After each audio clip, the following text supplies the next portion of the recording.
Good evening and welcome to One on One. I'm Bonnie Pajes, your host. Have you ever wondered what sets the mood during the Christmas season? Well, it's music, isn't it? And tonight, music is our topic. Particularly, we'll talk about orchestra music. And there is no better person to tell us what orchestra music is all about other than the chairman of the Salvador and Pilar Sala Foundation and the moving spirit behind the Cebu Youth Symphony Orchestra, Miss Ingrid Sala-Santamaria. When we come back, Ingrid will tell us about her passions, her visions, and how we can all help create the soul of Cebu City. Please stay with us on One on One. Welcome back. With me for the full hour is Miss Ingrid Sala-Santamaria, and we're going to talk about the orchestra, the soul of Cebu. Ingrid, thank you so much for joining us. Bonnie, thank you for inviting me here. It's my pleasure. My pleasure too. Tell us, what is an orchestra? An orchestra is an aggregation of different instruments in different combinations playing together. Actually, it started in the 17th century in court bands.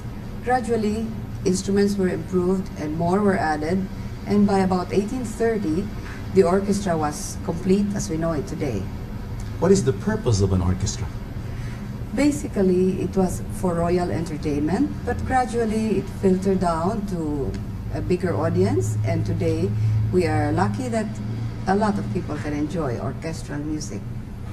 How large is an orchestra? How many people are involved in an orchestra? About 60 to 100 musicians. Is that standard all over the world? More or less, depending on the kind of music to be played. If the repertoire requires a big orchestra, huge sound, then the bigger number is used. For smaller groups, Baroque music, classical orchestras, the smaller number suffices. Is it divided into different sections or instrument divisions? Yes, it's divided basically into 4 sections, and of course each section is divided into different instruments. Great. Can you show us an illustration of an orchestra? Sure, Bonnie. I have here strings, and the string section is made up of the violin, viola, cello, double bass. The next section would be the woodwind section, and we have the flute, the oboe, clarinet, and bassoon. Then we have the brass section. We have trumpet, trombone, French horn, and tuba. Then we have the percussion section, which is composed of many instruments, among them different kinds of drums, bass drum, timpani, side drum. We have xylophone, glockenspiel. Not illustrated here is a marimba, which is similar to this too. And we have others that are triangle, cymbals, and tambourines. And besides these, we have, for instance, wooden blocks, castanets, and anything that you hit together to produce a sound. Those are the basic instruments. Which section has the most number of instruments? By actual count, I think it would be the percussion. How many are there? Would you know exactly? Oh, there can be as many as 20 kinds of percussion instruments. What I did not mention here, and could be a very important part, not of the orchestra itself, but of playing with the orchestra, is the piano and the harp. The harp would be a stringed instrument, and the piano is a combination of percussion and string. Very informative. Is the arrangement of the orchestra universal in the sense that if I go to London to listen to the London Philharmonic Orchestra, or I go to New York, or I come to the Philippines, is the arrangement the same all over the world? More or less, the last 150 years, the arrangement has been like this. There is a conductor that stands in the middle, and to his left there is a big section of first violins. Beside them are second violins, and somewhere here would be the violas. To the right would be cellos, and at the back would be the basses. Over here, the woodwind section, behind them brass, and still further behind the percussion. More or less, that's a traditional arrangement. Basically, how important is the conductor to the orchestra? The conductor is very important in the sense that he has to keep everybody together. He leads them, he gives matter of style, he gives matter of bowing and blowing, so that they produce something beautiful in concert. Does the conductor have to know how to play every instrument in the orchestra? Not necessarily, but he has to know the workings of each instrument. What do you mean by that, workings? He has to know the mechanism of each instrument and how to get the best sounds and technique from each instrument, even though he doesn't play it. Great. Who do you consider the top 3 conductors who ever lived? That's really a tough question, Bunny, because for the past 150 years, in every generation, there have been many conductors who have been very significant. But I think all-time favorites would be Toscanini from Italy, von Karajan from Austria, and definitely Bernstein from United States of America. Okay. Now, in terms of the knowledge about the orchestra, how important is it for our people in Cebu to understand the workings of an orchestra before they can appreciate its music? One always appreciates something that one knows. So I think it's very important to know what goes behind the scenes in producing an orchestral concert. And to this end, we have been conducting workshops and seminars for our school teachers as well as students in a music education hour before concerts. So this helps the appreciation and in the development of our audiences. I'm sure. And right now, you just gave us a lecture on what the orchestra is all about.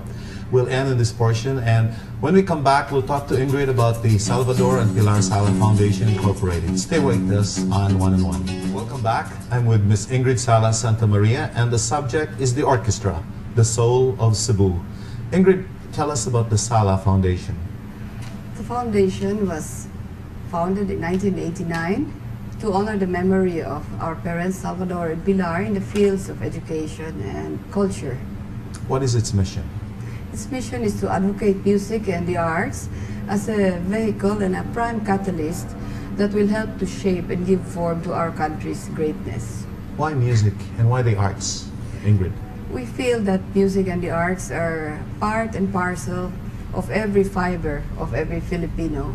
And we thought that the community could be best served within our capacity in this field. Well, considering the crisis that not only the Philippines is experiencing, but the whole Asia, is it timely to promote music and the arts at this time? Actually, Bunny, there will never be a best time or even a good time for music and the arts. If we don't do it now, then the time will never come for us to do something about music and the arts. And we feel that music and the arts are a necessity. You're talking about your parents. What were their interests? Although my father was a businessman, he was very much involved in education. He was dean of business school at UP, besides other educational involvements. And my mother was a pianist, and she established a piano school in our city. Was that how you started as a pianist? As a matter of fact, yes. And we're going to talk about your childhood and how you became an international pianist and how you came back to Cebu to now work on the Cebu Youth Symphony Orchestra. Tell us about your childhood. When did you know that you had talent? At about age 6, I would say, my mother taught me. And the pianos were there, the lessons were there, but I was never forced to practice, and I really did enjoy the lessons and the practicing. And what happened? You were in Cebu. Did you go to Manila and abroad eventually? Not right away. I had a very normal childhood. I went to school and developed just at a normal pace, I would say. But at age 18, I was sent to New York, the Juilliard School of Music. Mm-hmm. Some summers and some semestral vacations, I was sent to Manila for brief periods for coaching. But the whole time you were here, your mother was your coach and she was your teacher. Yes. You did not have any other teacher at all? No, except for the brief periods that I mentioned in Manila. Basically, it was Benaming Tupas, those times. You know, I'm curious because many parents watching us right now would want their children to be like you, to really play the piano really, really well. And you mentioned that you never were forced. But how about those children who don't want to study at all? Shouldn't they be forced or coerced into studying piano? Up to a certain extent, yes. I think everybody should have a mandatory basic background of music, but for a career, there has to be much more than that. It has to come from inside. Every person has to have that germ, that seed, to want to sacrifice and have the discipline to achieve in the arts. At what age did you realize that you had that seed within you, to go international? I would say at about age 10, not international, but at age 10, I had my first solo recital. And I would choose to listen to records of piano concertos with orchestras rather than play with my brothers and sisters and playmates.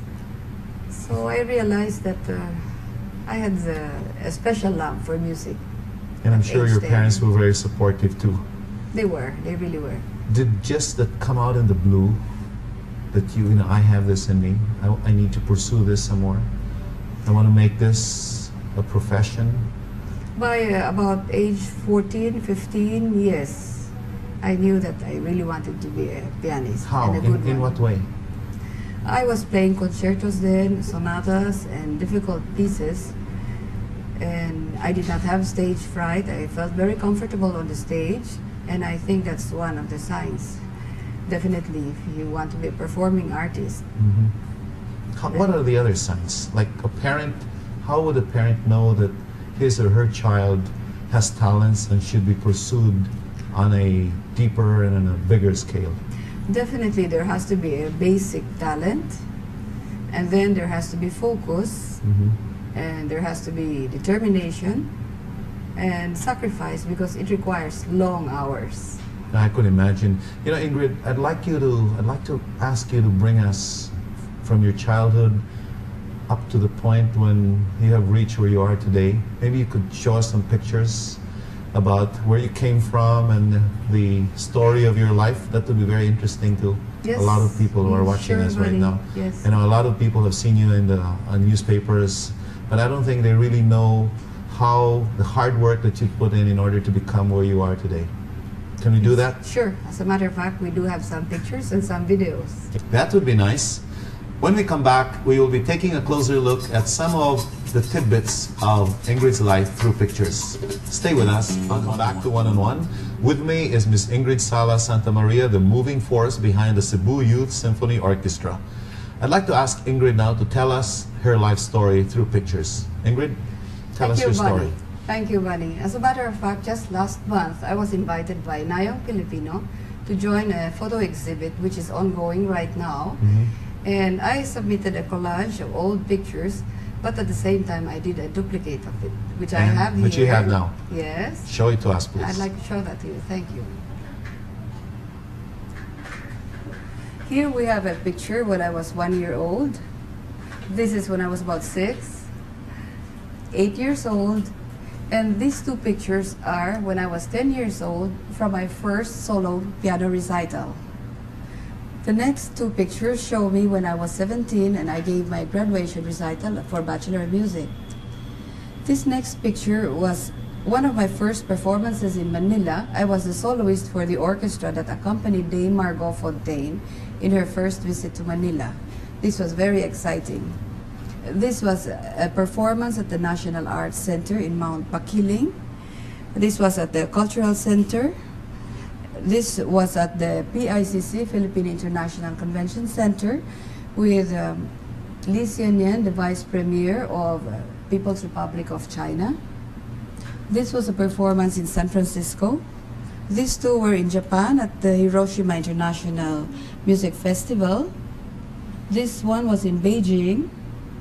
This was in Manila, as were these two pictures. This was also a performance in Japan. This was in Mexico. And these are all pictures in Manila.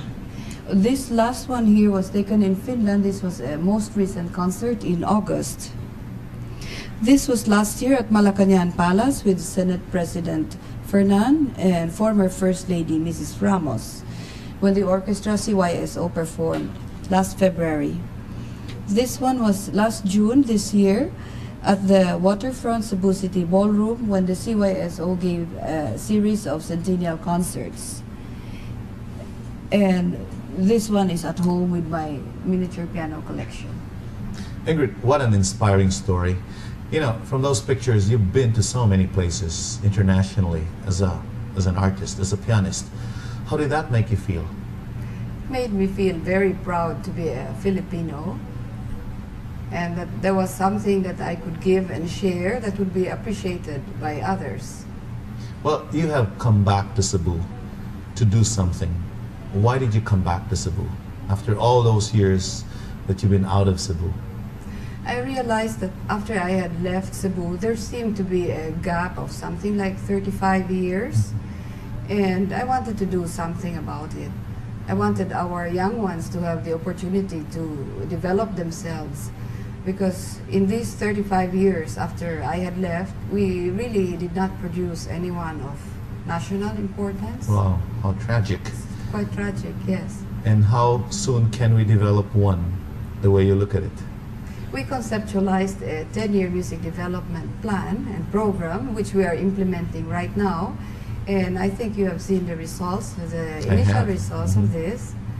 We have the Cebu Youth Symphony Orchestra now, the first one outside of Manila. And this orchestra has a regular season, just like a real orchestra. We are into the 4th season now. Well, you were a star for many, many years. You're no longer a star. You're making other stars, though. How is this making you feel? Yes, Bunny, in life there are many trade-offs. And I feel that I was a pianist once, I was one person, but right now that I'm involved in this youth culture development program, I feel that I have multiplied myself at least 100 times by training 100 very proficient and committed musicians. And not only that, Bunny, these 100 musicians will become not only performers, but the teachers of the next generation. Then you will see the multiplier effect, because it will be thousands and hundreds of thousands that will feel the effect of this development program. Wow, and that is where we can build the soul of the city. That's correct. And on that foundation, Bunny, we can look forward to building an artistic legacy for many generations to come. So we are really building something for our children and grandchildren. What a noble purpose, Ingrid. And on that note, we'll take a break. When we come back, we'll talk to Ingrid about her passion, the Cebu Youth Symphony Orchestra. Stay with us on One on One. I think that's so wonderful program, because Cebu need professional orchestra, I think. So then now Madam Ingrid makes professional orchestra. So and then Cebu's people can appreciate music, orchestra. That's so nice program. Bahin sa foundation na dako kay ikatabang bahin sa atong community, nya bahin sa mga bata, education sa mga bata, nya training sa bahin sa music, dako kay ikatabang labi na sa gatong mga pamilya nga kuan bitaw nang na sila'y future. I think she done a great job here. Imagine giving to the life of the student, and not only to the student, to the community, to have some music here is really something. I think she done a great job here. I really appreciate the 10 years program in the CYSO development program for 10 years, because in any Asian country some Asian country has a professional orchestra, but they just make professional orchestra and they invite many players from abroad. But this foundation try to bring. At first they try to train the young Filipinos. We're back. You've just heard and seen some of the key people in the Cebu Youth Symphony Orchestra, but I have with me here the moving force behind everything, Miss Ingrid Sala-Santamaria. Ingrid, what did it take to start the orchestra? First of all, Bunny, instrument acquisition. And then hiring of faculty from Manila. And finally, auditioning for the students. Let's talk about instrument acquisition. Did you get them locally, or did you have to get them all from abroad? No, we got them from Hong Kong, and they were machine-made from China. We started with those kind of instruments. And over the years, you just keep on improving, right? We were very lucky. We had a donation from Rotary Clubs of Canada, and they gave us instruments that were upgraded instruments a year and a half later, after we started the program. And the auditions. How did you do it? We went into really active recruitment. We visited choirs, rondallias, drum and bugle corps, music classes, and we chose the best that we could find based on native talent, and we also tried to interview personalities to see if they had what it took to be a serious musician.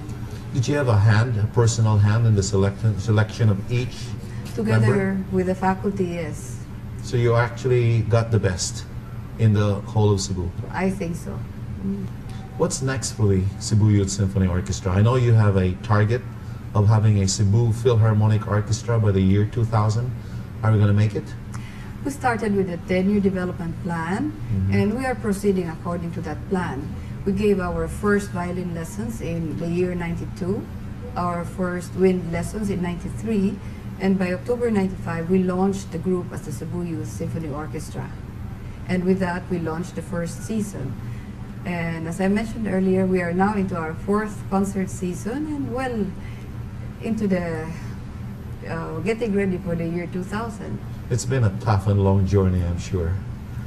How did that make you feel? You know, what you've done and accomplished all these years. Somehow every challenge presents more opportunities. So it has been very rewarding. What are the opportunities for the Cebu Youth Symphony Orchestra over the next few years for us? Basically, the primary purpose is to have a performing orchestra, and then we would like them to become teachers also so that the tradition will continue. And then there will be other phases like recording and other opportunities. Will the concert seasons continue? You had, as you mentioned, you're finishing your fourth concert season this year and you're moving on your fifth. What concerts did you perform this year? We had the Spanish-Philippine concert in October with guest conductor Ambassador Delfin Colome. And recently we had the Christmas concert with guest conductor Eugene Castillo, Filipino-American conductor. And the next one in February will be with our resident conductor Rodel Flores. But earlier in the year, June, we had centennial concerts at the waterfront, and these were attended by over 5,000 people. We had two of them. And we had our resident conductor, Rodel Flores, as well as guest conductor, Dr. Feliciano, who also conducted his works. This type of music, how is the Cebuano community responding? Is the Cebuano community mature enough to appreciate this type of music now? I think from what I have seen, yes, they're responding with much fervor and enthusiasm. What we have done is we annotate each concert, and we have been very lucky to have yourself and Mary Rose Villacastin, because this somehow bridges the gap from the stage to the audience, and it gives the audience the educational background about everything that's being performed on stage. The annotation part is not practiced in the well-educated, reach a certain level type of audience in many parts of the world, is it? Not usually. But since we had to start from scratch, we thought that this was the thing to do in order to educate the audience as well. This was a learning process for everyone, for the orchestra, for us, and for the audience as well. And I can say that the learning has evolved progressively. What are your frustrations None. in this project? Nothing at all? Nothing at all. What's your most important satisfaction here in what you're doing, Ingrid? Most important is that we have developed our own human resources, and we have given at least 100 young talents total fruition of their native talent, and we have given them a chance to share this with others. And this is amazing. On this note, we'd like to take a break. When we come back, we'll be talking with Ingrid how you can help and be a part of creating Cebu's soul, the Cebu Youth Symphony Orchestra. Stay with us on One and One. We're back. We'd like to invite you to watch an excerpt of the most recent concert of the Cebu Youth Symphony Orchestra about 2 weeks ago at SM City, Young People's Christmas Concert. Watch this.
was beautiful, Ingrid. What does it take to put up a concert like that? Besides the artistic preparation and the marketing efforts and the usual audience gathering and making sure everything goes right, I would like to focus on the physical arrangements of the concert itself.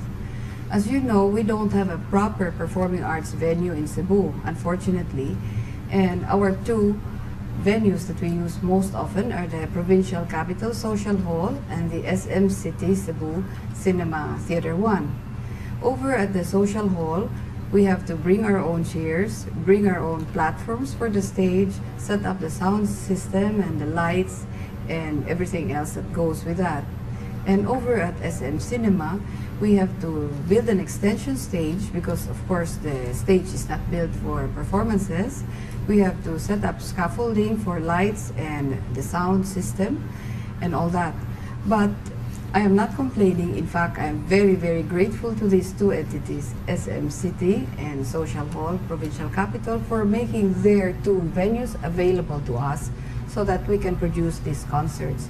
It's just a fact of concert life in our city right now that unfortunately we don't have a proper orchestra or symphony hall.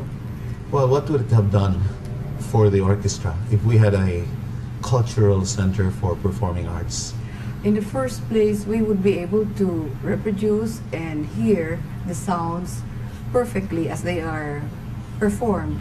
As it is right now, we have to make use of sound system, and so sound reproduction is not as acoustically enviable as it should be in the great halls around the world.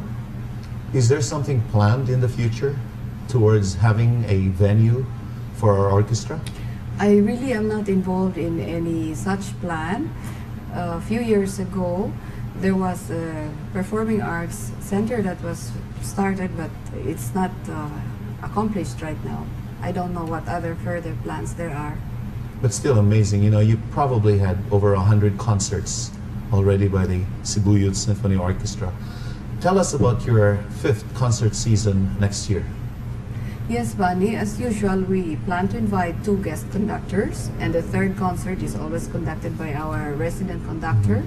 We also plan to invite soloists.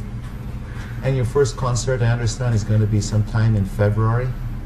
No, February is the end of this current season. Oh, okay.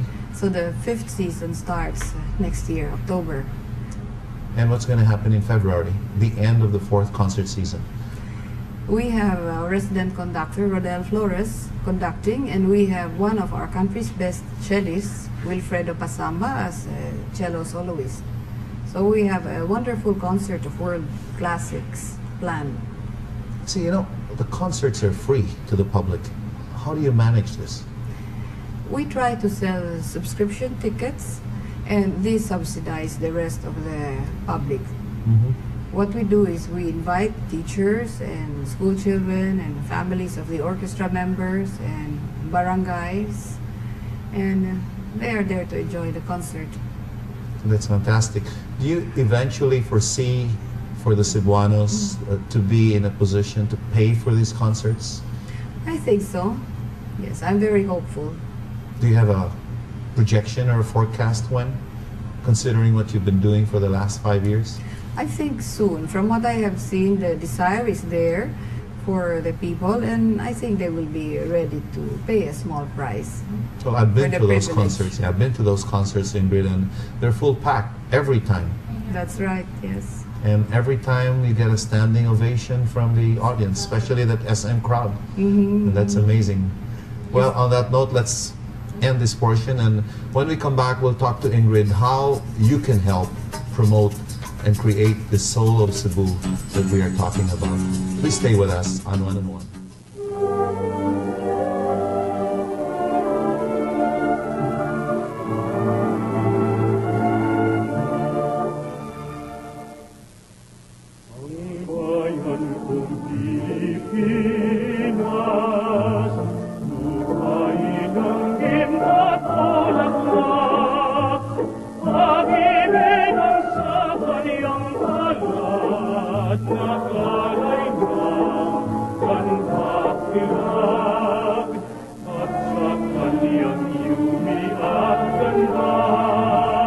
Tayo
Mabuhay ang Cebuano! Mabuhay ang Filipino! Mabuhay ang ating bayan! Mabuhay ang Pilipinas! Mabuhay ang Pilipinas! Mabuhay ang Pilipinas! Centennial concert, Ingrid, was a concert of a lifetime. But you know, obviously a venture this large needs a lot of support. No one person can accomplish this. How can people help? How can we help? Yes, Buddy, thank you for being so sensitive as to realize the magnitude of this project and how much it takes to put together. With your permission, I would like to take this opportunity of acknowledging our first supporters. Mainly, they were our closest friends and family, and one very close friend, Mr. Michael Cruz, who is a Rotarian from Canada. He networked with Rotary clubs of Cebu, especially Fuente and Cebu West. And together with Rotary International, they got things going and helped us in a big way. And especially, we also got volunteer teachers from Japan through JICA, JOCV. And media in Cebu has been very, very supportive. Print, radio, and television. You cannot imagine what reach this media has had and what effects it has had on the community for awareness and for appreciation.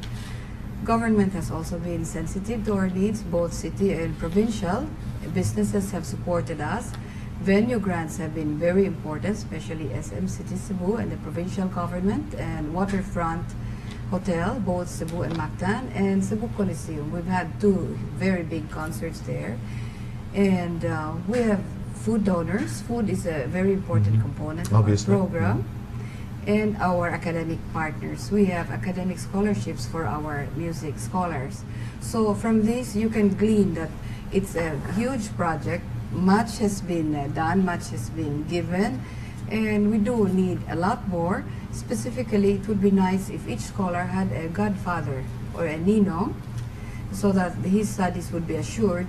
And when we go into the orchestra as a professional entity, it would be nice if businesses would support a professorial chair, an orchestral chair, and eventually build up an endowment fund.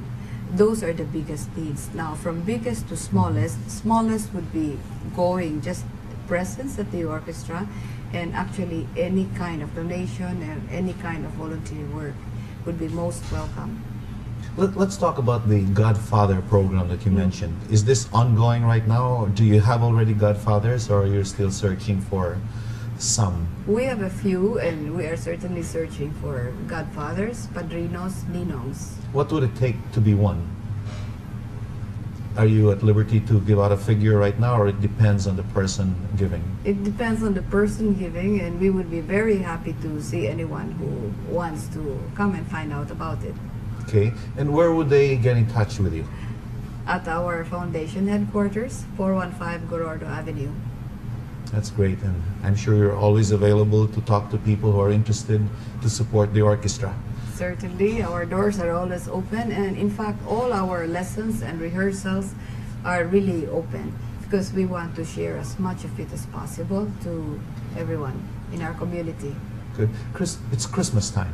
Do you have a wish for every member of the Cebu Youth Symphony Orchestra and the faculty?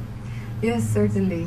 I would wish for every CYSO member and faculty member to be very self-fulfilled in what they are doing, in music, in their personal lives, and in the future, hopefully they will have the stability in all their endeavors. How about to the Cebuanos, Ingrid? Do you have a wish? I would like for every Cebuano to have music in his heart. That's a really fantastic wish. Do you have an ardent desire for mankind? Yes, I do, as a matter of What is fact. that? Yes, I believe that music is a language that everyone can understand, and I believe it's an avenue for friendship, harmony, peace, and it gives us, the Filipino, something to link with the whole world. And that's what I would like, for the whole world to be linked by music and friendship. Thank you. You know, this has been a fitting Christmas presentation. And I'd like to thank you for your time. I'm sure the people who have listened and watched us tonight have been inspired by your dedication, your commitment, and your ability to excel and perform at your best all the time, no matter what you perform. And that's something that's every Cebuano's wish to be like you, an achiever. Thank you very much. Thank you very much, Ingrid, for truly joining been us. my honor, my privilege, my pleasure to Our be honor here. too. On that note, I want to thank you once again, and I want to invite you to watch us, and let me thank Ingrid. I hope you've enjoyed this show, and I wish all of you a Merry Christmas and a more prosperous New Year.